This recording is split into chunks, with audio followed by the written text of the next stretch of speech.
Hello students, welcome to my YouTube channel English Tutorial for Assamese Medium. মোৰ মৰমৰ দ্বাদশ শ্ৰেণীৰ ছাত্ৰ-ছাত্ৰীসকল, আজি মই তোমালোকৰ ফ্লেমিঙ্গো কিতাপখনত থকা প্ৰথম লেসন যাৰ নাম হ'ল The Last Lesson সেই পাঠটোৰ ওপৰত এটা ভিডিঅ' বনাই লৈ আহিছো।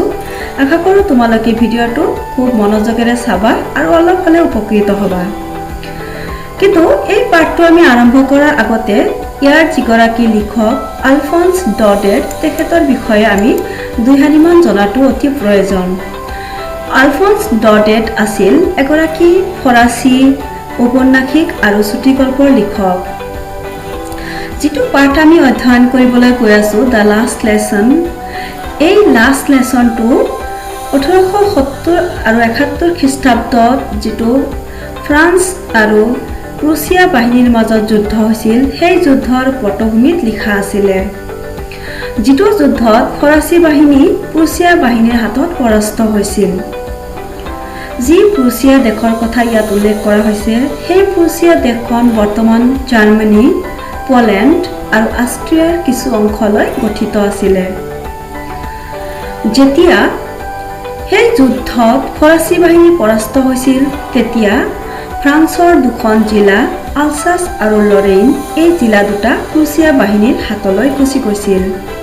তেতিয়া জাৰ্মানীৰ ৰাজধানী বাৰ্লিনৰ পৰা এটা হুকুম জাৰি কৰা হৈছিল যে আলছাছ আৰু লৰেইনৰ যিমান বিদ্যালয় আছে সেই বিদ্যালয়ত কেৱল জাৰ্মান ভাষাতহে পাঠদান কৰা হ'ব। গতিকে মূল কাহিনীটোৰ মুখ্য চৰিত্ৰত আছে এগৰাকী স্কুলীয়া ছাত্ৰ যাৰ নাম হ'ল ফ্ৰান্স আৰু এগৰাকী স্কুলীয়া শিক্ষক তেখেতৰ নাম হ'ল এম হেমেল। গতিকে কাহিনীটো এনেকুৱা ধৰণৰ। I started for school very late that morning and was in great dread of a scolding, especially because M. Hamel had said that he would question us on participles, and I did not know the first word about them. ইয়াতে বৰ্ণনাকাৰী ফ্ৰান্সে কৈছে যে মই সিদিনাখন ৰাতিপুৱা বিদ্যালয়লৈ অতি পলমকৈ যাবলৈ ওলাইছিলোঁ কাৰণ মোৰ বহুত গালি খোৱাৰ বহুত বেছি ভয় আছিলে। বিশেষকৈ কাৰণ হ'ল এম হেমেল ছাৰে আমাক পাৰ্টিচিপলৰ ওপৰত প্ৰশ্ন সুধিবলৈ বিচাৰিছিল আৰু মই পাৰ্টিচিপলৰ বিষয়ে অকণমানো জনা নাছিলোঁ। তাৰমানে ছাত্ৰজনৰ পাৰ্টিচিপলৰ বিষয়ে প্ৰাথমিক জ্ঞান কোনো নাছিলে। For a moment I thought of running away and spending the day out of doors. অলপ মুহূৰ্তৰ কাৰণে মই ভাবিছিলোঁ যে ইয়াৰ পৰা পলাই হাৰিম আৰু গোটেই দিনটো ঘৰৰ বাহিৰত কটাম। It was so warm, so bright. এয়া বহুত উষ্ম আৰু ধুনীয়া ফৰকাল বতৰ আছিলে। The birds were chirping at the edge of the woods. চৰাইবিলাকে হাবিৰ দাঁতিত চিঞাই আছিলে। And in the open field back of the sawmill, the Prussian soldiers were drilling. আৰু কাঠফলা মিলৰ পিছফালে খোলা এটা পথাৰত প্ৰুছিয়াৰ সৈন্যবাহিনীবিলাকে কুচকাৱাজ কৰি আছিল। It was all much more tempting than the rule for participles. But I had the strength to resist and hurried off to school. আৰু এই সকলোবিলাক পাৰ্টিচিপলৰ নিয়মতকৈ বেছি লোভনীয় বা মনোমোহা আছিলে। কিহৰ কথা কৈছে যে ইয়াতে দিনটো অতিকৈ ফৰকাল আছিলে, উজ্জ্বল আছিলে। হাবিৰ দাঁতিৰ চৰাইবিলাকৰ যিটো মাত আৰু কাঠফলা মিলৰ পিছফালে প্ৰুছিয়ান সৈন্যবাহিনীয়ে কৰা যিটো কুচকাৱাজ এই গোটেইখিনি অতি লোভনীয় বা মনোমোহা আছিল এই পাৰ্টিচিপলৰ নিয়মতকৈ। কিন্তু মোৰ কি আছিলে, মোক বাধা দিব পৰা মোৰ ক্ষমতা আছিলে, মোৰ নিয়ন্ত্ৰণ কৰিব পৰা মোৰ ক্ষমতা আছিল আৰু সেইকাৰণে মই অতি সোনকালে স্কুললৈ গুচি গৈছিলোঁ। When I passed the town hall, there was a crowd in front of the bulletin board. যেতিয়া বৰ্ণনাকাৰী ফ্ৰান্সে টাউন হল মানে হ'ল এটা ৰাজহুৱা গৃহ। টাউনত মানে কেতিয়াবা কি হয় ৰাজহুৱা গৃহ তৈয়াৰ কৰা, সেইটো কৈছে টাউন হল। সেই টাউন হলৰ সন্মুখত সিফালেদি যেতিয়া পাৰ হৈ গৈছিলোঁ তেতিয়া বুলেটিন বৰ্ড মানে হ'ল নটিচ বৰ্ড, জাননী ফলক। জাননী ফলকৰ তাতে যথেষ্ট মানুহৰ ভিৰ আছিলে। ইয়াতে ফ্ৰান্সে কৈছে যে যেতিয়া মই টাউন হল পাৰ হৈ গৈছিলোঁ তেতিয়া বুলেটিন বৰ্ড বা জাননী ফলকৰ তাতে যথেষ্ট মানুহৰ ভিৰ আছিলে। For the last 2 years, all our bad news had come from there. The lost battles, the draft, the orders of the commanding officer. তেওঁ আৰু কৈছে যে যোৱা 2 বছৰে এই নটিছ বৰ্ড বা এই জাননী ফলকৰ পৰাই গোটেই বেয়া খবৰবিলাক আমি পাই আছোঁ, যেনেকুৱা মানে পৰাস্ত হোৱা যুদ্ধৰ খবৰ, সন্ধিবা চুক্তিৰ খবৰ আৰু সেনাপতি বা উচ্চ বিষয়াৰ যিবিলাক হুকুম সেই গোটেইবিলাক এই বুলেটিন বৰ্ড বা নটিছ বৰ্ডৰ পৰা আমি পাই আছিলোঁ। And I thought myself without stopping, what can be the matter now? আৰু তেতিয়া মই নৰখাকৈয়ে মই নিজে নিজে ভাবিছিলোঁ এতিয়ানো ঘটনাটোনো কি হ'ব পাৰে? What can be the matter now? এতিয়ানো ঘটনাটো আকৌ কি হ'ব পাৰে? Then, as I hurried by as fast as I could go, the blacksmith watcher, who was there with his apprentice reading the bulletin, called after me.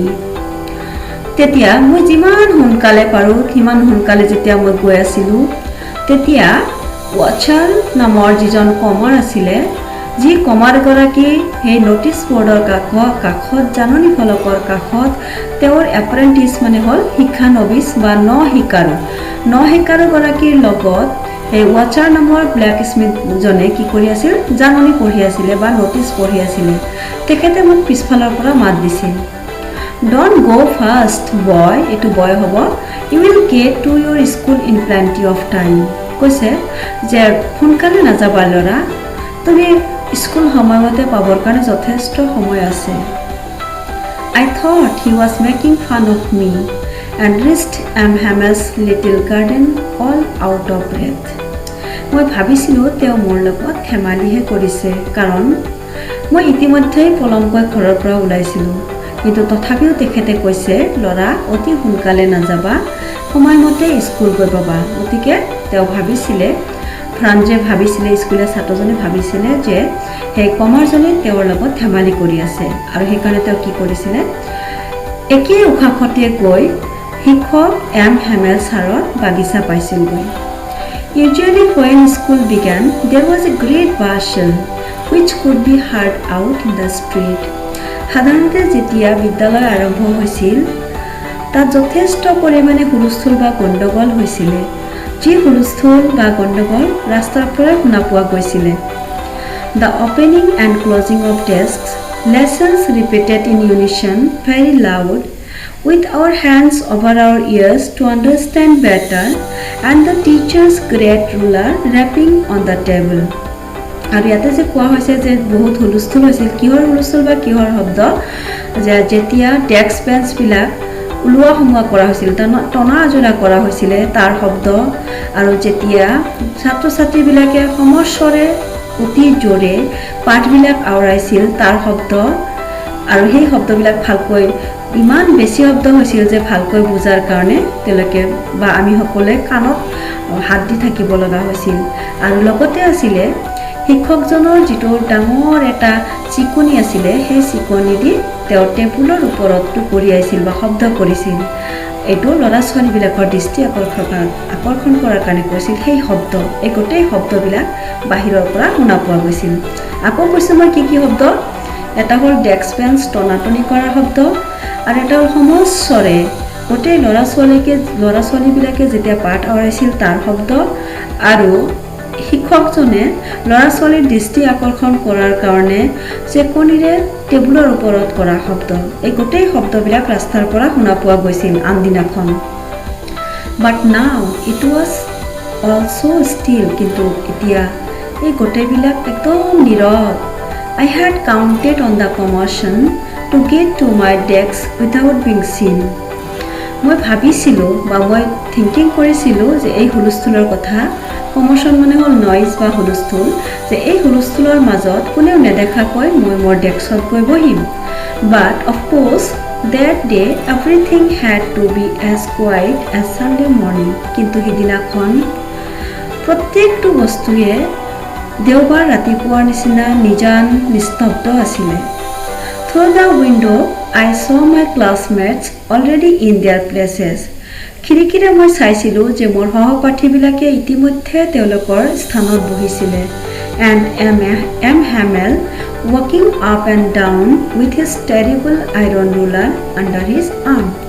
আৰু M. Hamel ছাৰে তেওঁৰ এই ভয়ানক লাঠিটো তেওঁৰ কাষলতিৰ তলত লৈ এই ৰুমৰ ভিতৰত অহা যোৱা কৰি আছিলে, খোজকাঢ়ি আছিলে।